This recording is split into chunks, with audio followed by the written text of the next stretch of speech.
அனைவருக்கும் வணக்கம். இப்பதான் கரூர்ல போயிட்டு சிஎம் விஜய் வந்து இடைத்தேர்தலில் தெறிக்க விடலாமா அப்படின்னு பேசிட்டு வந்தாரு.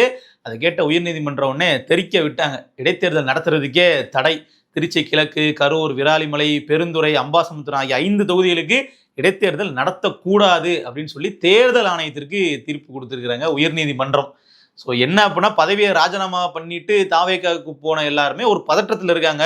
நம்ம எம்எல்ஏ பதவியும் போச்சு, தாவேக்காலையும் பெரிய போஸ்டிங் வாங்க முடியலையே அப்படின்ட்டு. ஆனா இதை விட ஒரு பெரிய ட்விஸ்ட் ஒன்று இருக்கு இதுல. என்னன்னா, இந்த வழக்கு வந்து ஒரு பெரிய வழக்கெல்லாம் கிடையாது.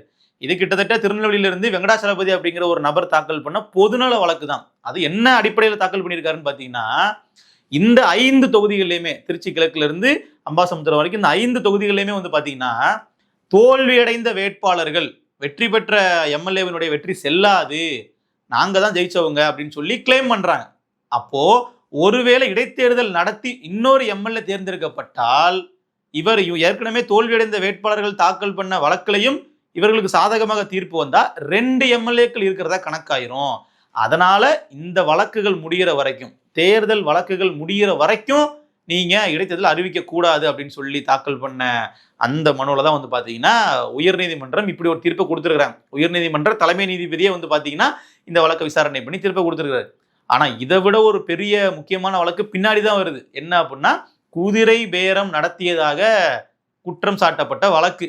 அதை வந்து அதிமுக தொடர்ந்து இருக்காங்க, சபாநாயகர் மீதே தொடர்ந்து இருக்காங்க. ஜேசிடி பிரபாகரன் அவர்கள் மேலேயே வந்து பாத்தீங்கன்னா இந்த வழக்கு அவர்கள் வந்து கண்டினியூ பண்றாங்க. என்ன அடிப்படையில் அப்படின்னு பாத்தீங்கன்னா, அவர் வந்து இந்த தொகுதிகளை காலியாக மாத்திருக்கிறாரு. குறிப்பா அந்த எம்எல்ஏக்களுடைய ராஜினாமா கடிதத்தை அவர் வந்து வாங்கியிருக்கிறார். அதுவே தப்பு. என்ன அப்படின்னா, மே 13ஆம் தேதி தமிழக சட்டசபையில வந்து நம்பிக்கை வாக்கெடுப்பு நடக்குது. அதுல அதிமுகவினுடைய கொறடாவினுடைய உத்தரவை மீறி அதிமுகவினுடைய எம்எல்ஏக்கள் வந்து பாத்தீங்கன்னா தாவேகா அரசுக்கு ஆதரவா வாக்களிக்கிறாங்க.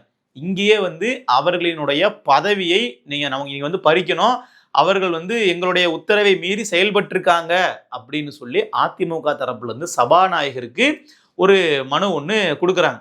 இந்த மனுவை பார்த்ததற்கு பின்னாடியும் சபாநாயகர் என்ன பண்றாருன்னு பாத்தீங்கன்னா, நான் வந்து பதவி விலக போறேன் அப்படின்னு சொல்லிட்டு வரக்கூடிய அதிமுக எம்எல்ஏக்களை வந்து ராஜினாமா கடிதத்தை ஏத்துக்கிட்டு அவரை வந்து பதவியை நீக்கி விட்டுருக்காங்க.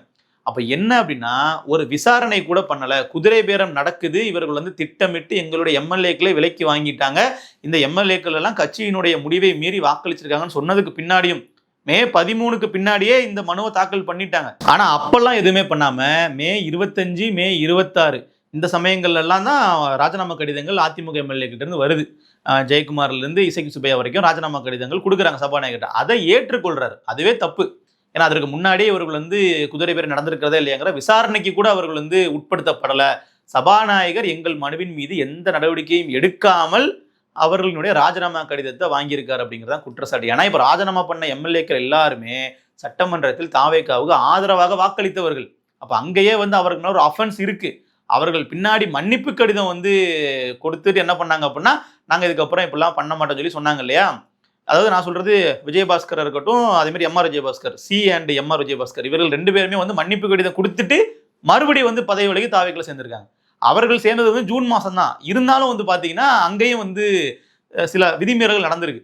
இப்படி விதிமீறல்கள் நடந்ததை எதையுமே வந்து சபாநாயகர் அவர்கள் கருத்தில் கொள்ளாம, ஏதோ அவங்க வந்து திடீர்னு அப்படியே போயிட்டு பதவி விலகிட்டாங்கன்ற மாதிரி ராஜினாமா கடிதத்தை வாங்கியிருக்காரு. ஸோ இந்த விசாரணை இருக்கு இல்லையா, வரக்கூடிய 13ஆம் தேதி உயர்நீதிமன்றத்தில் விசாரணைக்கு வருது. இந்த வழக்கிலேயே இவர்களினுடைய அந்த ராஜினாமா பண்ணதா இருக்கட்டும், இல்லை தாவேக்கால இணைஞ்சதா இருக்கட்டும், இதுலெல்லாம் பல சிக்கல்கள் வர்றதுக்கான வாய்ப்புகள் இருக்கு. இதெல்லாம் கணக்கு பண்ணி தான் தாவேக்காலையும் இவர்களுக்கு முக்கியமான பதவிகள் எதுவுமே வழங்காமல் இருக்காரு முதல்வர் விஜய். அப்ப இவர்கள் வந்து இடைத்தேர்தலில் நிற்கும் போது மறுபடியும் இவர்களுக்கு சீட்டு கொடுக்கறத பற்றிலாம் எக்கச்சக்கமான சிக்கல்கள் இருக்கு. இது போதாதுன்னு சொல்லிட்டு கடந்த ஜூலை மாதம் 2ஆம் தேதி நம்ம எம்ஆர் விஜயபாஸ்கர் என்ன பண்ணியிருக்காருன்னு பார்த்தீங்கன்னா, ஒரு பேட்டி ஒன்று கொடுக்குறாரு. எனக்கு வந்து தாவேக்கால எங்களை அப்ரோச் பண்ணாங்க, தொண்டர்கள்ட்ட கேட்டேன், நான் கட்சியில் சேர்ந்துட்டேன் அப்படிங்கிறாரு. எது அப்ரோச் பண்ணாங்களா? அப்படின்னா என்ன அர்த்தம்? குதிரை பேரம் நடத்தியிருக்காங்கன்றதுக்கு அவரே வாக்குமூலம் கொடுக்குறாரு. விஜய் தலைமையிலான அரசு அவங்க எங்ககிட்ட அப்ரோச் பண்ணாங்க, வாங்கிக்கிறோம். விஜய் தலைமையிலான அரசு அவங்க எங்ககிட்ட அப்ரோச் பண்ணாங்க. இதே மாதிரி தான் பார்த்தீங்கன்னா மதிமுக நம்ம வைகோ அவர்களும் பண்ணாரு. விஜய் வந்து என்கிட்ட கூப்பிட்டு பேசினாரு, என் ரெக்வஸ்ட் பண்ணாரு, நானே ஜெயிக்க வைக்கிறேன், நீங்க ராஜினாமா பண்ணிட்டீங்க அப்படின்னா 2 எம்எல்ஏக்களை நானே ஜெயிக்க வைக்கிறேன்னு சொல்லி வாக்குறுதி தான் கொடுத்தாருலாம் வைகோ அவர்கள் மாட்டி விட்டார். ஆனா அவருடைய எம்எல்ஏக்கள் இவருக்கு டாட்டா காட்டிட்டு திமுக பக்கம் போயிட்டாங்க. அதனால இப்போ மதிமுக லைம்லைட்ல இல்லாம இருக்கு. இல்ல அங்கேயும் வந்து சிக்கல் வந்திருக்கும். இப்ப இந்த குதிரை பேரம் சம்பந்தமான வழக்கு வந்து உயர்நீதிமன்றத்துல இருக்கு, விசாரணைக்கு வருது. அதையும் தாண்டி ஆளுநர்கிட்டையும் வந்து பாத்தீங்கன்னா மிகப்பெரிய அளவுல அதிமுக தரப்புல இருந்து அழுத்தம் கொடுக்கப்படுது. ஸோ இந்த விஷயத்துல வந்து இடைத்தேர்தல் சுமூகமா நடக்கும் அப்படின்றதுக்கான எந்த சாத்தியக்கூறுகளும் கிடையாது. ஒரு தொகுதி காலி ஆயிடுச்சு அப்படின்னா 6 மாசத்துக்குள்ள அங்க தேர்தல் நடத்தணும் அப்படிங்கிறது விதி. ஆனா இந்த தொகுதி காலியானதாக அறிவிக்கப்பட்டதே ஒரு தவறான அணுகுமுறை அப்படிங்கிறது தான் இப்போ அதிமுக தரப்பினுடைய வாதம். உண்மையிலேயே அது ஒரு நியாயமான வாதமா தான் பார்க்கப்படுது. ஏன்னு பாத்தீங்கன்னா இப்போ ஒரு கட்சி வந்து ஆளும் கட்சியா இருக்கிறாங்க அப்படின்னா அவர்கள் நினைச்சாங்கன்னா ரொம்ப எளிமையா எம்எல்ஏக்களை விலைக்கு வாங்க முடியும். ஏன்னா மொத்தம் 2 விஷயம் தான், பணம் பதவி. இந்த 2மே நாங்க கொடுக்குறோம், எங்ககிட்ட வாங்கன்னா பெரும்பாலான எம்எல்ஏக்கள் போயிடுவாங்க. அதுவும் திமுக அதிமுக மாதிரியான கட்சிகள்ல இருந்து ஜெயிச்சு எம்எல்ஏக்கள் ஆனவங்க கிட்டத்தட்ட பணம் செலவு பண்ணி தான் தேர்தலில் போட்டிக்கிட்டு இருப்பாங்க. ரொம்ப சுலபமா அவர்கள் நம்ம வந்து விலைக்கு வாங்கிட முடியும். செலவு பண்ணதை விட நான் 2 மடங்கு கொடுக்குறேன், முக்கியமான பதவியும் கொடுக்குறேன், அமைச்சர் பதவி கொடுக்குறேன்னா உடனே போயிடுவாங்க. அதனாலதான் கட்சி தாவல் தடை சட்டம்னு ஒண்ணு சட்டமே வச்சிருக்கு. என்ன அப்படின்னா இது மாதிரி கட்சி தாவக்கூடாது, ஒரு பதவியில் இருக்கும்போது ஒரு கட்சியிலிருந்து இன்னொரு கட்சி தாவக்கூடாது அப்படின்ட்டு ஒரு தடை சட்டம் இருக்கு. பதவியை ராஜினாமா பண்ணிட்டு தாவிடலாமா அப்படின்னா சட்டத்துல இடம் இருக்கு. ஆனா மறுபடியும் நீங்க அதே தொகுதியில போட்டியிடக்கூடாது இல்லையா? எந்த பதவியை நீங்க ராஜினாமா பண்றீங்களோ அதே பதவியை திருப்பி இன்னொரு கட்சியில போய் நீங்க நின்று போட்டிட்டு ஜெயிச்சிருவீங்க அப்படின்னா அப்ப இந்த சட்டத்தை வந்து பயன்படுத்திக்கிற மாதிரியான விஷயமா போயிடும். அதுல இருக்கிற லூப் ஹோலை வந்து பயன்படுத்துற விஷயமா போயிடும் அப்படிங்கிறதா இப்போ அதிமுக தரப்பினுடைய வாதம். இதை வந்து நீதிமன்றம் நிச்சயமா என்னன்னு கேள்வி கேட்பாங்க. இதெல்லாம் நீங்க ஒன்றும் பண்ணக்கூடாதுன்ற மாதிரி பேசிட்டு விட மாட்டாங்க. ஏன்னா இதுக்கு முன்னாடியே அவர்களை வந்து ராஜினாமா அந்த கடிதத்தை ஏத்துக்க கூடாது அப்படின்னு சொல்லி வழக்கு போடும் போதுமே நீதிமன்றம் என்ன சொன்னாங்கன்னா சபாநாயகரினுடைய முடிவுகள் வந்து நம்ம அதை பார்த்துக்கலாம், அவர்கள் வந்து என்ன முடிவு எடுக்கிறாங்கன்றதை பார்த்துட்டு தான் நாம இதில் ப்ரொசீட் பண்ணு சொல்லி சொன்னாங்க. ஸோ சபாநாயகர் தரப்புலையும் வந்து பார்த்தீங்கன்னா என்கிட்ட அதிகாரம் இருக்கு, நான் வந்து ஒரு நபரை வந்து பதவி அவர் ராஜினாமா பண்றாங்கன்னா நான் அதை ஏத்துக்கிறதுக்கு எனக்கு அதிகாரம் இருக்கு, அந்த தொகுதியை காலியானதுன்னு சொல்லி என்னால் முடிவு பண்ண முடியும், அதனால நான் வந்து பண்ணியிருக்கேன் அப்படின்னு சொல்லி சொல்றாங்க.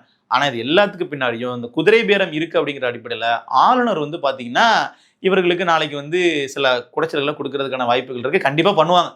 ஏன்னா காங்கிரஸ் கூட தாவேகா கூட்டணி அப்படிங்கிறதே மத்தியில வந்து பாஜகவுக்கு ஒரு மிகப்பெரிய அழுத்தத்தை வந்து சிக்கலை ஏற்படுத்திடும். அப்ப அவர்கள் தரப்புல இருந்து கொடுக்கக்கூடிய அழுத்தம் அப்படிங்கிறதா இடி தரப்புல இருந்து நாளைக்கு ரைடு வந்தாலும் சரி, இல்ல ஆளுநர் தரப்புல இருந்து நாளைக்கு அழுத்தம் வந்தாலும் சரி நம்மளால புரிஞ்சுக்க முடியும். இதெல்லாமே அரசியல் தான், மாற்று கருத்து இல்லை. ஆனா அதெல்லாம் அவர்கள் வந்து செய்ய போறாங்க. இதெல்லாம் எப்படி வந்து தாவேக்கா ஈடு கொடுப்பாங்க அப்படின்னு நம்ம பொறுத்திருந்தா பார்க்கணும். அதே மாதிரி இன்னொரு தகவல், அதிமுகவில் வந்து எடப்பாடிக்கு அடுத்தபடியா இருந்தவர் எஸ்பி வேலுமணி அவர்கள். ஆனா இன்றைக்கு வந்து பாத்தீங்கன்னா அவருடைய முக்கியமான பொறுப்புகள்லாம் நீக்கிட்டு ஒரு டம்மி போஸ்ட் தான் போட்டு வச்சிருக்காங்க. ஸோ எந்த நேரம் வேணாலும் கட்சி மாறுவதற்கு தயாரா இருக்காரு. வேலுமணி மட்டும் இல்ல, இன்னொரு மணியாக இருக்கக்கூடிய தங்கமணியும் வந்து பாத்தீங்கன்னா ஒரு கட்சி வழக்கு கட்சி தாவறது ரெடியா இருக்கிற வேற கட்சிக்கு போறதுக்கு. ஆனா எந்த கட்சிக்கு போலாம் அப்படிங்கறதா இப்ப இருக்கக்கூடிய ஒரு விவாதம். எஸ்பி வேலுமணி தரப்புல இருந்து தாவேகா பக்கம் போயிடலாம் அப்படிங்கிற ஒரு பிளான்ல வந்து இருக்கிறாங்க. ஏன்னா அதிமுக இருந்து வெளியேறினவங்க எல்லாருமே மொத்தமா தாவேகா தான் போயிட்டு இருக்காங்க, ஆளுங்கட்சியோட இருக்கிறாங்க, நமக்கு ரொம்ப நல்லதா இருக்குன்னு சொல்லி பாக்குறாங்க. ஆனா தாவேக்கால முக்கியமான ஒரு பொறுப்பை செக்யூர் பண்ணிக்கிட்டு தான் போகணும்னு சொல்லி முடிவில் இருக்கிறாரு. எனக்கு நீங்க இந்த பொறுப்பு கொடுப்பேன்னு சொல்லுங்க, எனக்கு இந்த பதவி கொடுப்பேன்னு சொல்லுங்க, அப்பதான் நான் வருவேன் அப்படின்னு அடம் பிடிக்கிறாரு. தாவேகா தரப்புல இருந்து இப்போதைக்கு வந்து நாங்க சொல்ல முடியாது, வெயிட் பண்ணி சொல்லி ஹோல்ட் பண்ணி வச்சிருக்காங்க. அதே மாதிரிதான் சிவி சண்முகம் அவர்கள் வந்து ஆரம்பத்துல நான் தாவேக்கெல்லாம் போக மாட்டேன், அதிமுக தான் இருப்பேன்னு சொல்லி சொன்னாலும் இன்றைக்கு அவருக்கு இங்கேயுமே ஸ்கோப் இல்லை.